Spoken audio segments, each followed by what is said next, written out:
Okay, so are you ready to dive into, like, one of the biggest mysteries in tech history?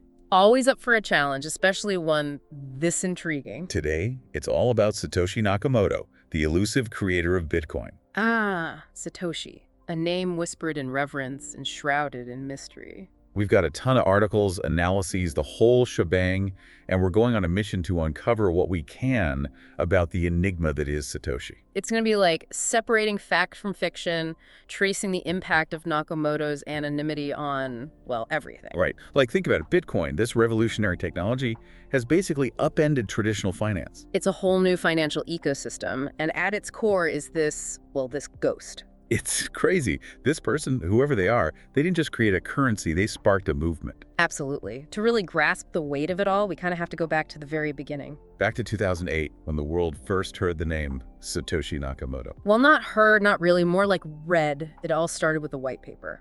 Bitcoin, a peer-to-peer electronic cash system, right? I remember reading it for the first time. It was like a glimpse into the future. It was a vision, this detailed blueprint for a decentralized digital currency operating on this brand new technology called blockchain. Yeah, and the thing is, back then, nobody really knew what to make of it. No big tech company backing it, no government support, just this idea floating out there in the digital ether. And yet, it ignited something. People, especially in those early cypherpunk communities, they got it. It was like a siren call for anyone who believed in a financial system free from centralized control. And Satoshi was the mysterious maestro behind it all. They developed the initial Bitcoin software, set the network live with the Genesis block in 2009. And then, just like that, they disappeared. Poof, gone, vanished into thin air. It's almost as if they set this revolution in motion and then decided to become a phantom, observing their creation from the shadows. Yeah, and that's what makes it all so fascinating. Why would someone with such groundbreaking ideas choose to remain anonymous? Was it a love for privacy, a fear of the spotlight, or maybe, just maybe, something else entirely? That, my friend, is the million-dollar question, or should I say, the multi-billion-dollar question, considering the whole Bitcoin fortune thing. Oh yeah, we can't forget about that. We'll get into the whole Satoshi fortune later. Trust me, that's a whole other rabbit hole. And it's a deep one. But first, let's try and understand the mind or minds that might be behind the curtain. Because the hunt for Satoshi Nakamoto's true identity, well, it's become a bit of a global obsession. It's like trying to solve a puzzle, but all the pieces are scattered across the internet, shrouded in code and speculation. Exactly. And everyone from armchair detectives to seasoned cryptographers wants to crack the case of Satoshi's true identity. And you've given us a whole stack of articles about it. A veritable library of theories and potential suspects, some more believable than others, of course. Way more believable, I'd say. Like, remember that whole Craig Wright saga? Oh yeah, how could we forget? Talk about a self-proclaimed Satoshi. He was everywhere for a while. Claiming to have proof and everything, dragging people to court. It was a wild ride. It was fascinating to see how the crypto community reacted, though. So much skepticism. They tore apart his evidence piece by piece. And ultimately, the courts weren't buying it either, right? Nope. The judge even said there was overwhelming evidence against Wright's claim. So much for that smoking gun, huh? It really makes you think, though, about what drives someone to make such a bold claim, even in the face of doubt. Right. I mean, the attention alone must be intoxicating, especially in the crypto world. Absolutely. And speaking of attention, poor Dorian Nakamoto. Oh, man, that poor guy. Talk about being in the wrong place at the wrong time with the wrong name. Just imagine one day you're living a normal life and the next, Newsweek is on your doorstep claiming you're the Bitcoin mastermind. And sitting on $1 billion fortune, no less. The media frenzy was insane. It just goes to show how powerful a narrative can be, especially when it involves secrets, technology, and a whole lot of money. It's like a recipe for instant viral sensation, even if it's completely false. Which, in Nakamoto's case, it seems like it was. Yeah, he's always denied it, right? Yeah. Maintains he's got nothing to do with Bitcoin. As far as we know, yeah. But those two examples, Wright and Nakamoto, they highlight the two sides of this whole Satoshi hunt. The opportunists and the accidentally accused. Exactly.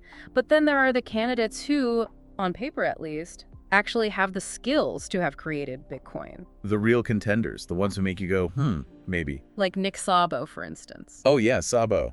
His name comes up a lot in these articles. He's a computer scientist, a cryptographer, and he was working on digital currencies long before Bitcoin even existed. He created something called BitGold, right? Yep. And it shares some uncanny similarities with Bitcoin, both in terms of the underlying concepts and even the writing style of the original white paper. So we've got motive, we've got the technical chops. And even a little bit of stylistic evidence, potentially. It's easy to see why Szabo's name is always in the mix. Has he ever actually admitted to it? Denied, denied, denied. He's always maintained that he's not Satoshi. But the speculation persists. Can you blame people? It's like a puzzle box. You can't help but want to pry it open. And speaking of intriguing puzzle pieces, we can't forget about Hal Finney. Hal Finney, now there's a name that sends chills down my spine. This is someone who was there from the very beginning. The OG, Bitcoin OG.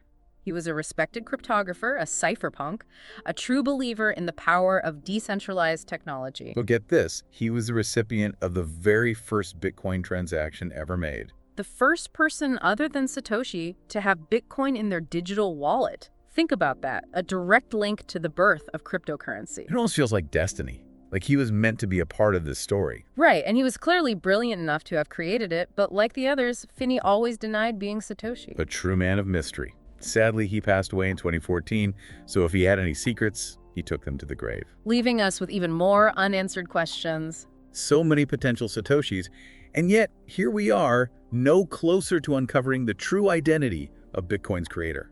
It's the paradox at the heart of it all, isn't it? This revolutionary technology built on transparency, on an immutable public ledger, and yet its creator remains shrouded in anonymity.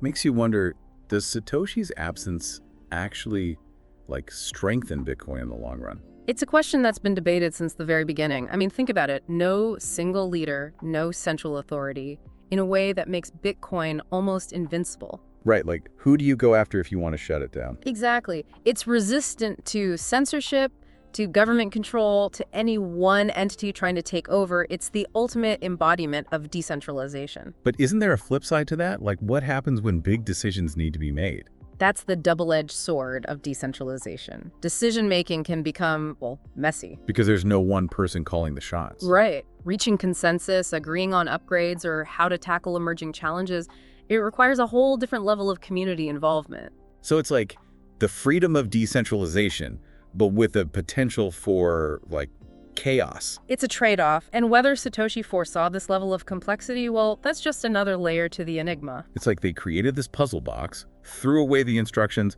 and then vanished without a trace. And to make it even more interesting, they left a treasure chest behind.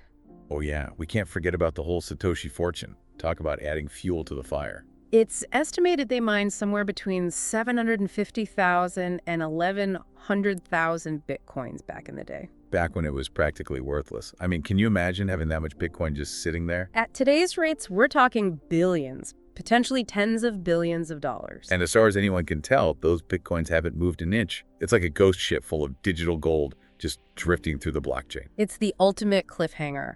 Are those coins lost forever? The keys to access them gone for good? Or is Satoshi out there watching, waiting for the right moment to re-emerge? Can you imagine the earthquake it would cause if those coins suddenly started moving? The entire financial world would freak out. It would be absolute chaos, and I have a feeling Satoshi knows that. Which maybe, just maybe, is the whole point. To disrupt, to challenge, to remind us that the game is rigged and that true power lies in decentralization, in the hands of the people. It's a powerful legacy, this anonymous figure changing the worlds from the shadows. It's a reminder that sometimes the most profound revolutions are started not by those seeking recognition, but by those who dare to dream of a different future. And who are willing to disappear to protect that dream. Well, there you have it, folks. A deep dive into the world of Bitcoin, the enigma of Satoshi Nakamoto, and the enduring power of ideas in a decentralized world. Until next time, happy diving.